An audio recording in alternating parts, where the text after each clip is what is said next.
మహాశివరాత్రి పర్వదిన సందర్భాన్ని పురస్కరించుకొని శ్రీశైల మహాక్షేత్రానికి విచ్చేసే సామాన్య భక్తులకు పెద్దపీట వేయాలని మంత్రులు వంగలపూడి అనిత, బీసీ జనార్దన్ రెడ్డి, అనగాని సత్యప్రసాద్, ఆనం రామనారాయణ రెడ్డి ఆదేశించారు.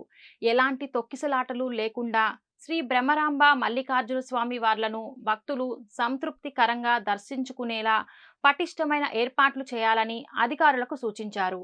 మహాశివరాత్రి ఏర్పాట్లపై అధికారులతో మంత్రులు సమావేశం సమీక్ష నిర్వహించారు. ముఖ్యమంత్రి ఆదేశాల మేరకు బ్రహ్మోత్సవాలను అత్యంత ప్రతిష్టాత్మకంగా వైభవంగా నిర్వహించేందుకు ఆదేశాలు జారీ చేశారని మంత్రులు తెలిపారు. గత ఏడాది కంటే ఈ ఏడాది 30% అధికంగా భక్తులు వచ్చే అవకాశం ఉన్నందున ఆ మేరకు ఏర్పాట్లు చేయాలన్నారు. మహాశివరాత్రి ఉత్సవాలని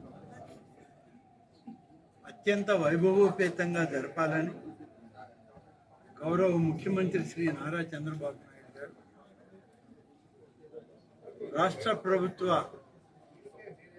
మంత్రివర్గ సభ్యుల్ని, అధికార యంత్రాంగాన్ని, జిల్లా అధికార యంత్రాంగాన్ని సమన్వయంతో పనిచేయమని ఇప్పటికే ఆదేశాలు ఇవ్వడం.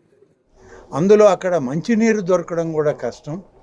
ఇటువంటివన్నిటిని కూడా అటవీ శాఖ అధికారులతోటి, రెవెన్యూ అధికారులతో సమన్వయం చేసి ఆ చిన్న చిన్న చెంచుగూడాలు, చిన్న చిన్న గ్రామాలు ఏవైతే ఉన్నాయో ఆ ప్రాంతాలన్నింటిలో కూడా భక్తులకి త్రాగునీరు కానీ, ఆహారం కానీ దొరికే విధంగా ఏర్పాట్లు చూడాలి.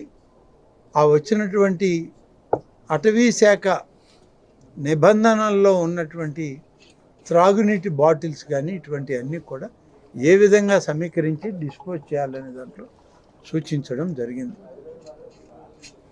అలాగే మహాశివరాత్రి సందర్భంలో దాదాపుగా గత సంవత్సరం కన్నా 30% భక్తులు ఎక్కువ వస్తారని చెప్పి ఇప్పటికే మాకు అంచనాలు ఉన్నాయి.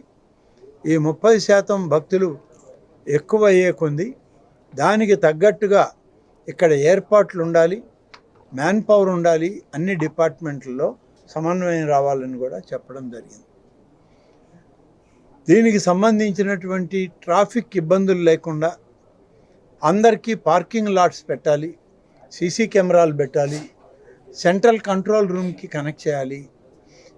పార్కింగ్ ఏరియాస్ నుంచి వాళ్ళ సత్రాలకు, గెస్ట్ హౌస్లకు వెళ్ళాలంటే అక్కడ మినీ వ్యాన్స్ పెట్టి వాళ్ళని తరలించడం చేయాలి అని చెప్పి కూడా సూచించడం జరిగింది.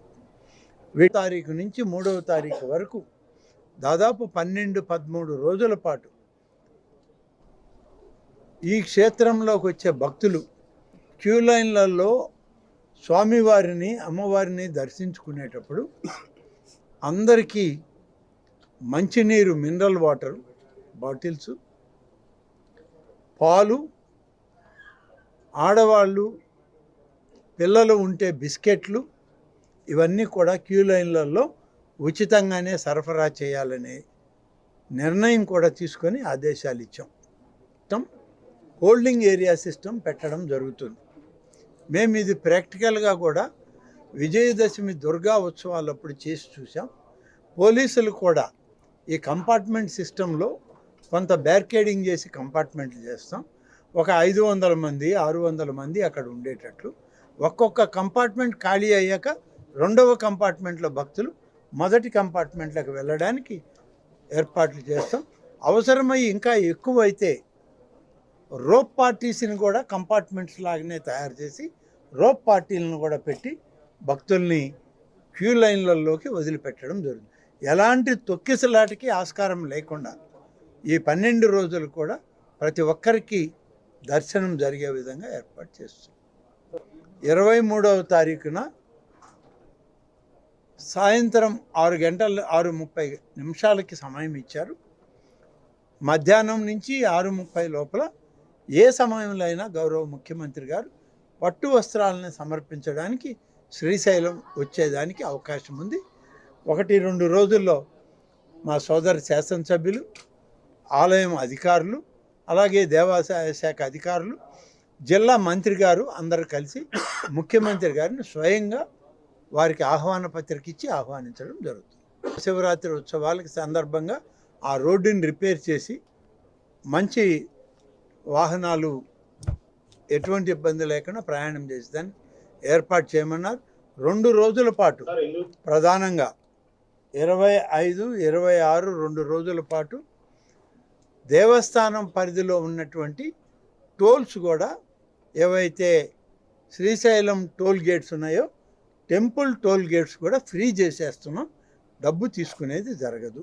ఇవి భక్తులకు కూడా మేము మీ ద్వారా విజ్ఞప్తి చేస్తాం. 25, 26 అంటే 2 రోజులు ఉచిత ట్రాఫిక్ ఉంటుంది. ఎక్కడ టోల్ గేట్లు వసూలు చేయడం ఉండదు.